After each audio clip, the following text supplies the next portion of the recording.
Hello, and welcome to another Acumatica tips and tricks. Today, we will be looking at part 3 of a 3-part series on import scenarios. And today's episode deals with lookup tables or the lookup feature in an import scenario. So just as in the previous two, we will assume that we are importing new customers from an external third-party system that just gives us a spreadsheet of information about the customers, and we have no ability to make that system deliver the information in any particular format. So we have to deal with the format we're given. And like before, we'll assume that the import scenario is essentially written and that we've already gotten the file imported. So let's take a quick look at that file. So this would have a customer ID that's just a sequentially numbered ID, the name, some other information, and for our purposes today, one of the things is the credit terms that is just called terms here. And here they've written out the entire term.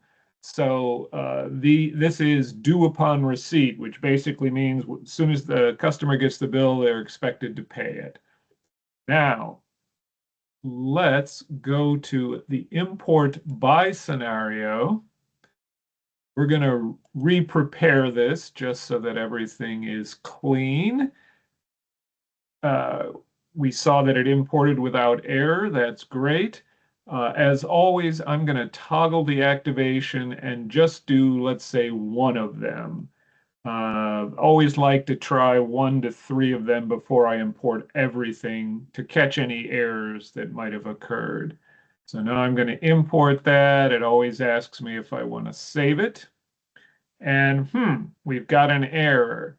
And it looks like the error is on this terms field, and it says terms cannot be found in the system.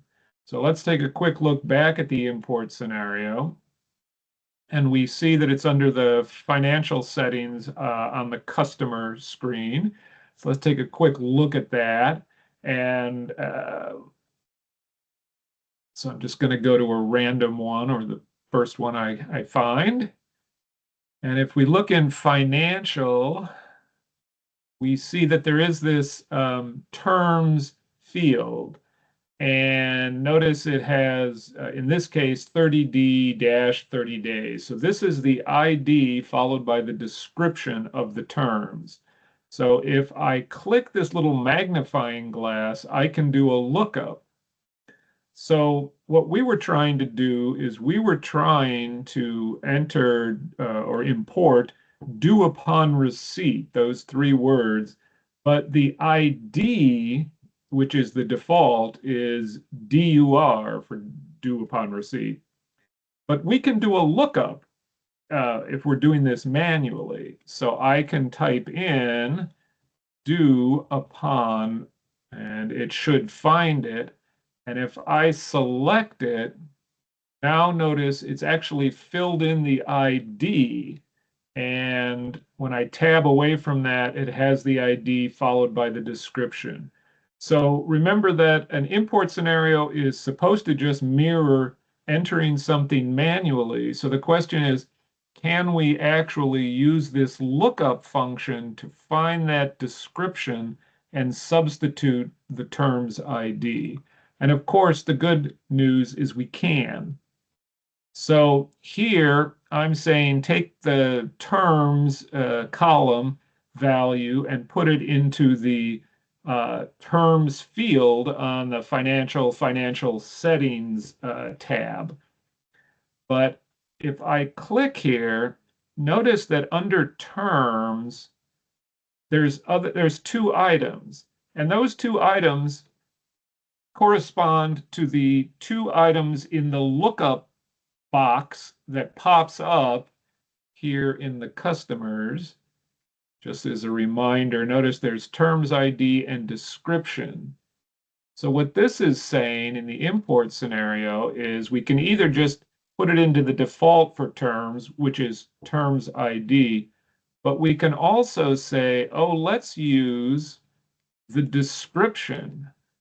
So if the description matches what's here in our import in this field, it will then do the same thing it did when we looked it up on the customer's screen and selected it.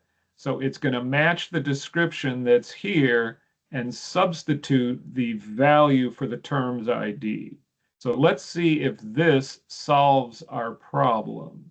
So we're going to save this, come back to the import by scenario.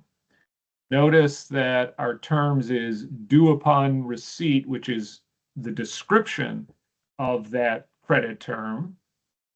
And so now I'm going to clear the errors just so that it's not taking up real estate. And then I'm going to try re-importing it. Once again, it's going to ask me to save the data. And this time it completed. It completed because we were telling it to use this as the description instead of as the ID. Let's see if it actually did this. So this is C00000512. Forgotten how many zeros there are, but Acumatica gives us great searching capability. So I'm going to just say 00512. And as happens sometimes in Acumatica, I was too quick and I hit enter before it actually found the record we want. There it is. Now I can click on that. And we go into financial, which we default to. Notice this says due upon receipt, and the terms field, the ID is DUR as we expected. So if you ever wondered in the import scenarios what those arrow fields were, that is simply telling us to do what we would do if we had a search box that we could pop up and use any of those fields to match what we want, and then it will store the default, which is usually the ID. So there's our conclusion of tips and tricks involving import scenarios. Hope that, again, you've learned something, and I thank you for watching. If you have any questions about this or about Acumatica, please feel free to reach out to us.